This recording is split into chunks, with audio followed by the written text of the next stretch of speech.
आपकी लगन कुंडली में अगर सप्तम भाव में केतु स्थित हैं तो सप्तम भाव के केतु की महादशा आने पर आपको किस प्रकार के रिजल्ट मिल सकते हैं, इसके बारे में हम विस्तार से अभी चर्चा करेंगे। सप्तम में देखिए, अगर केतु स्थित है तो ये केतु हमेशा डेली लाइफ में जिन लोगों के साथ भी आप मिलते हैं, बातचीत करते हैं, व्यवहार करते हैं, उन लोगों के साथ आपके व्यवहार में काफ़ी ज़्यादा परिवर्तन लाएगा। क्योंकि अब केतु तो सप्तम भाव में स्थित है लेकिन राहु आपके लगन में स्थित है। ऐसे में आप दूसरों की बातों को इग्नोर करना शुरू कर देंगे। ये आपके लिए बहुत ज़्यादा चुनौतीपूर्ण होगा। इसके साथ साथ आप अपनी बातों को ज़्यादा प्रायोरिटी देना हमेशा स्टार्ट कर देंगे। केतु की दशा के दौरान आप ये देखेंगे कि आपकी पर्सनल लाइफ में, आपके रिलेशनशिप में और आपका कैरियर में बहुत बड़ा बदलाव आ सकता है। ऐसा केतु आपको एक बहुत डिफरेंट तरीके से ट्रांसफॉर्म करेगा, क्योंकि जो राहु केतु का एक्सिस बन रहा है वो आपका लगन सप्तम का बन रहा है। और अगर केतु दशा आ जाती है तो सारा का सारा फोकस आपको सप्तम भाव पे करना है, जबकि हमें राहु काफ़ी ज़्यादा ऑब्सेशन देता है। बट अब केतु है वो डिटेचमेंट का कारक है, तो डिटेचमेंट भी बहुत ईजी नहीं है यहाँ पे। अब सप्तम भाव का केतु है तो अपनी महादशा के दौरान आपके जीवन साथी को कोई हेल्थ का बहुत बड़ा वो इश्यू दे सकता है। आप ये देखेंगे कि आपका जीवन साथी वैराग्य की तरफ चला जाएगा, या वो आपसे दूर होता जाएगा, या उसके मन में आपके साथ रहने की या आपके साथ समय बिताने की इच्छा नहीं रहेगी। इसी प्रकार से आप ये देखेंगे कि आपका जो जीवन साथी है वो ज़्यादातर अकेला समय बिताने की कोशिश करेगा और वो खुद को पहचानने की, खुद से बात करने की कोशिश करेगा। तो ऐसे कंडीशन में आपको अपने जीवन साथी को ज़्यादा से ज़्यादा सपोर्ट देना चाहिए और आपको अपने करियर में बेहतर करने के लिए हमेशा सकारात्मक सोचना चाहिए। इसी प्रकार से ऐसा केतु कभी कभी आपको काफ़ी ज़्यादा डिटेच करेगा उन लोगों से जिनसे आप हमेशा मिलते रहते हैं या हमेशा जिनसे आपका काम पड़ता रहता है। तो ऐसे में कभी भी पब्लिकली अपना बिहेव खराब ना करें, अपनी छवि को खराब ना करें। इसी प्रकार से केतु की दशा के दौरान आपका विदेश यात्रा होना या इवन विदेश में सेटलमेंट होने के भी बहुत ज़्यादा चांसेस बनेंगे। इसके साथ साथ केतु दशा के दौरान ऐसा होगा जब आप अपने जीवन साथी के साथ बहुत कोई लंबी दूरी की यात्रा पर जा सकते हैं, कोई आध्यात्मिक या धार्मिक यात्रा पर जा सकते हैं। ऐसा केतु वास्तव में जीवन साथी के साथ रिलेशनशिप को लेकर और आपकी मैरिड लाइफ को लेकर काफ़ी सारी चुनौतियाँ आपके जीवन में लाएगा। इन चुनौतियों से पार पाना आपके लिए इतना ज़्यादा ईजी नहीं होगा। यहाँ केतु की दशा के दौरान आपको अपने जीवन साथी की फीलिंग्स को समझने, आपके जीवन साथी की रिक्वायरमेंट्स को समझने में काफ़ी ज़्यादा मुश्किल होगी। क्योंकि राहु आपके लगन में है तो आप अपने आप में ही अधिकतर खोए रहेंगे। आप किसी की भी जो चाहत है या किसी की भी अगर कोई रिक्वायरमेंट है उसका ध्यान बिल्कुल नहीं रखेंगे। तो यहाँ पर आपको बहुत ज़्यादा अनुशासित होना पड़ेगा, अपने आप को वैचारिक रूप से बहुत स्टेबल रखना पड़ेगा और आपको ज़्यादा से ज़्यादा सोशल होना पड़ेगा। जबकि आप बहुत ज़्यादा सेल्फिश पर्सन के रूप में अगर बिहेव करते हैं तो ऐसा केतु आपके लिए बहुत ज़्यादा नकारात्मक प्रभाव लेकर आएगा। अब केतु आपका यहाँ सप्तम भाव में अगर है तो वो कौन से साइन में है, जैसे हो सकता है केतु मेष राशि में है, वृश्चिक राशि में है, या वो धनु राशि में है, मीन राशि में है, या फिर वो हो सकता है कर्क राशि में है, या फिर वो कोई अन्य राशि में, जिस राशि में भी वो है उस राशि को आपको देखना है। अगर जैसे मैंने अभी ये राशियाँ बोली, इन राशियों में अगर आपका केतु है तो निश्चित रूप से ऐसा केतु आपको काफ़ी आध्यात्म की तरफ लेकर जाएगा और आपके जीवन साथी को भी काफ़ी स्ट्रांगली इस क्षेत्र की तरफ लेकर जाएगा। केतु दशा के दौरान आप ये देखेंगे कि आप में शारीरिक रूप से और मानसिक रूप से काफ़ी ज़्यादा बदलाव आ जाएगा। आपकी सोच में, आपके सोचने के तरीके में, निर्णय लेने के तरीके में आपको बहुत बड़ा बदलाव देखने को मिलेगा। आप अपने जीवन की वास्तविकता को समझ सकेंगे। आपने पहले अगर कुछ गलतियां करी हैं, कुछ ऐसे निर्णय लिए हैं जो काफ़ी गलत हैं या जिनका असर आपके रिश्तों पर बहुत गलत पड़ सकता है, उनको आप इस समय खोज पाएंगे।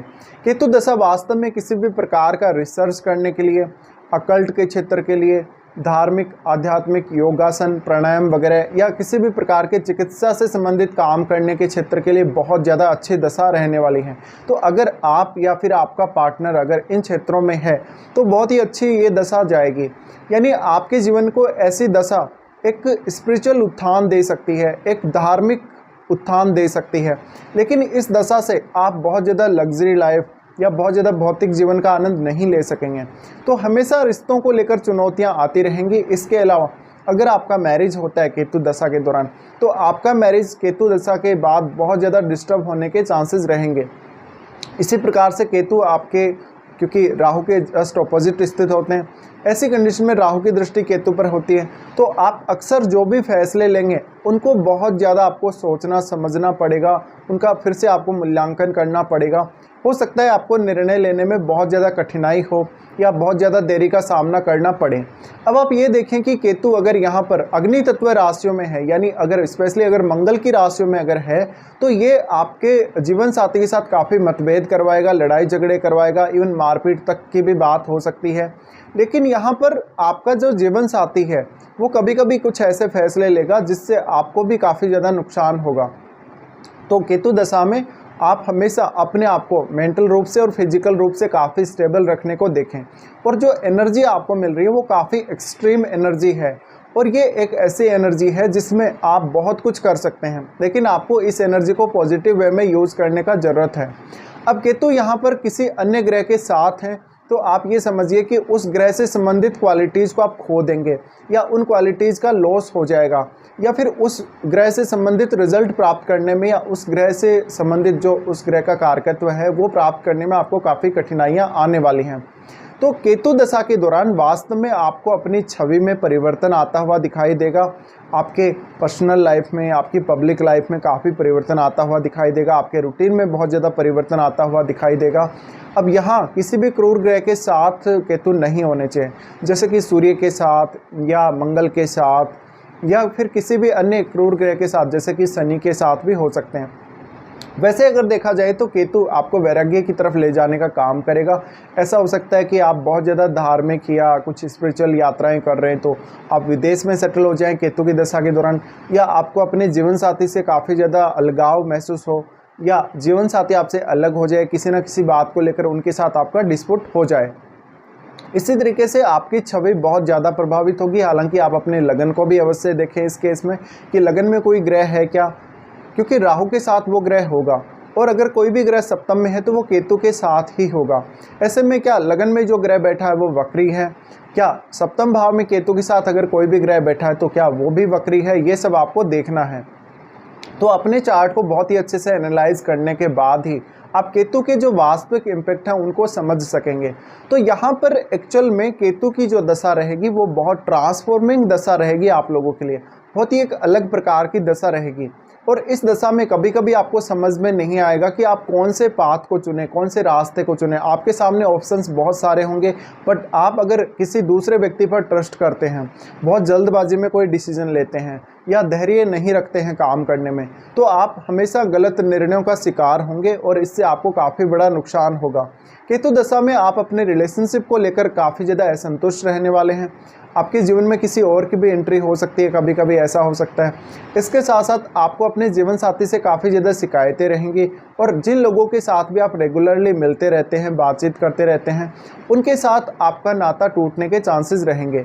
अब आपकी जो पब्लिक छवि है वो भी केतु की दशा में बहुत ज़्यादा प्रभावित होगी, लेकिन आप इन सबको इग्नोर करेंगे क्योंकि आप थोड़े सेल्फिश होंगे और आपको खुद से ज़्यादा मतलब होगा, बल्कि दूसरे लोगों के अंदर आपको इंटरेस्ट नहीं लेंगे, दूसरे लोगों की बातों में आप इंटरेस्ट नहीं लेंगे। अब यहाँ पर केतु की दशा आपको कौन से एज पीरियड में आ रही है? अगर ये दशा बहुत लेटर एज में आ रही है, जैसे कि 50 की एज के आसपास आ रही है, 40 के बाद आ रही है, तो ऐसे दशा आपके लिए कुछ हद तक अच्छी रह सकती है, क्योंकि ये दशा फिर आपको बहुत ही स्पिरिचुअल लाइफ जीने के लिए प्रेरित करेगी और काफ़ी ज़्यादा स्पिरिचुअली ग्रो करेगी। लेकिन अगर आपकी यंग एज में ये दशा आ रही है या बहुत ही अर्ली एज में ये दशा आ रही है तो काफ़ी नुकसानदायक आपके लिए साबित हो सकती है। अब केतु दशा के दौरान जो भी आप फैसले लेंगे उनके आगे चलकर बहुत ही गलत होने की संभावना रहेगी, तो आप फैसले लेते समय ज़रूर ध्यान रखें इस बात का।